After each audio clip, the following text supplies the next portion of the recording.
Hi there, Dr. Gary here on the road. We sell dental practices nationwide. We are dental practice brokers. I was a dentist for 25 years, now doing the brokerage for 16 years. Today's topic is attention sellers of dental practices. When should you stop talking to the buyer and let the attorneys negotiate? This is an important point. We'll get into this. But before we do, as you know, we now have 10 employees. We're in 25 states, and we are working every day. And every day except Christmas and Easter. You can reach us at 201-663-0935 or our website, dentalpracticeguide.com or nationwidedentalpracticebrokers.com. Just give us a call, even if you want some free advice. We don't charge for that. Our phone number is answered every day, so call us. Even when I do the lecture cruises now, and we're accredited by Academy of General Dentistry for continuing education. Come on our cruises with me. Next one leaving January 12th. But everything you're about to hear now is for entertainment purposes. It's not legal or business advice. If any of you have the large practice, over 1 million, 4 or 5 operatories or more, think about maybe a good candidate to work for, to sell to one of the DSOs. Some of them are quite honorable, and we know who the best ones are, and we can help guide you. Often they'll pay our commission too, so it makes it easier. And if you have a practice that's selling for over $1 million and closes for over $1 million, we will reimburse your legal fees. So give us a call on that. We could talk to you about that. Anyway, you really have to stop. When do you stop talking to the buyer and the seller and going back and forth? That in the initial communication, certainly you're talking to each other, you're getting a comfort level with each other. Very important, certainly, because the seller essentially, of course, they want their top dollar, but they also want to sell to somebody they're more comfortable with. And they'll sell for less sometimes, certainly, if they're comfortable with somebody. And that's important. But you establish a professional relationship in the beginning. Sure, you can go out to dinner, but you don't want to have too much contact with buyer and seller at one point. And that's going to be when you approach the letter of intent time, when the buyer's ready to make an offer.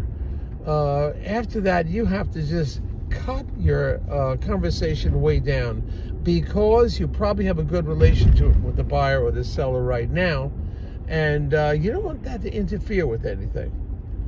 You want to keep that going. So let it go. Stop talking to the buyer. Stop communicating with the buyer. Not that you can't be cordial and so forth, discuss some mundane topics, but you don't want to discuss business, financials, offers. You don't want to get into that.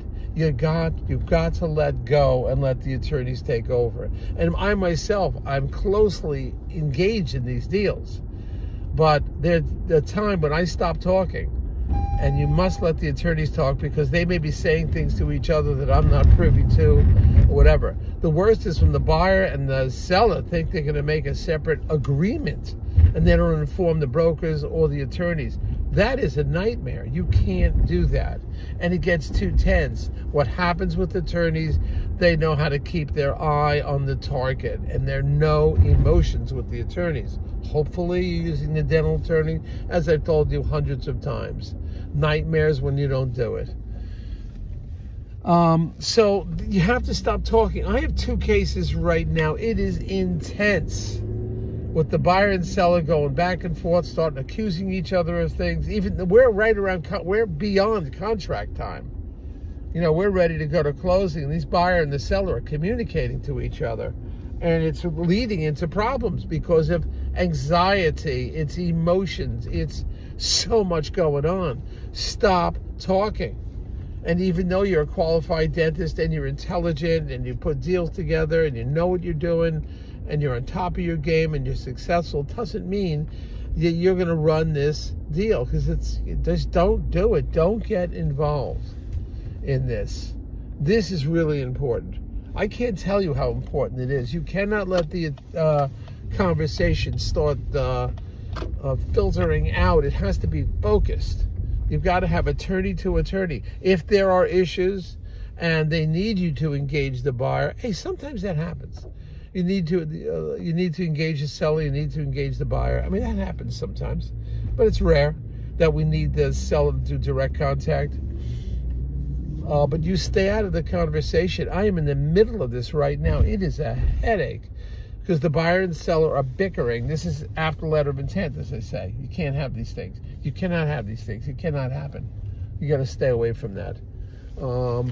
And both, I don't know where these deals are going to go because we're at the end, you know, approaching closing, and you have this communication and separate deals the buyer and the seller are trying to put together. It's just a nightmare. It's like I'm saying to the seller, what did you do? What did you say? What was the agreement? What happened between the two of you? Did you inform me, the broker? Did you inform the attorneys what's going on? Who said what? You lose track of the negotiation. You can't do that. This happens time and time again. You could blow the deal. There's a lot of emotions in this stuff. And you start getting involved and going at it with each other. Man, this leads to problems. I just can't tell you. Separate yourself from that. You and the buyer can be friends forever. You can go out to dinner every other night forever after the closing. You can go on vacation together forever. Do whatever you want, but wait till the closing's done. Okay? Believe me, sometimes you have to keep your mouth quiet. All right? And your attorneys will tell. When? I'd like to repeat, right around the time of the buyer is about to present the the letter of intent, or the buyer's, about to sign that or contract. It's more the letter of intent stage. Stop talking. Stop talking. All right? Essential information only has to be exchanged. Don't start calling each other. It is leading to significant problems right now. And 2 different deals, I'm in the middle of it, and it is problems. So don't do that.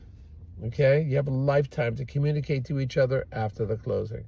Thank you for listening. Hit the subscribe button if you like what you hear. As you know, we are credited now for continuing education, and we just came back from the Japan cruise, and then we have the other cruise coming up. That is the Miami-Nassau private island coming up on around January 13th, around there. We're going to have a great time. We're bringing a couple sellers along that sold some big practices. We're giving them a little treat. And I'm not sure how many. I think there's 12 people, 14 people so far. No, more than that maybe. Last time we had 18 people. But we have so much fun. And if you like buffets, I go crazy over those buffets. It's a lot of fun. We eat dinner together every night, exchange a lot of information. Cocktail seminars with relaxed atmosphere. But you gain tremendous information and share a lot. So give me a call. We can talk about it. Thank you for listening. Hope to speak to you all soon. And away we go. I hope this is going to be a great summer. I'm so excited.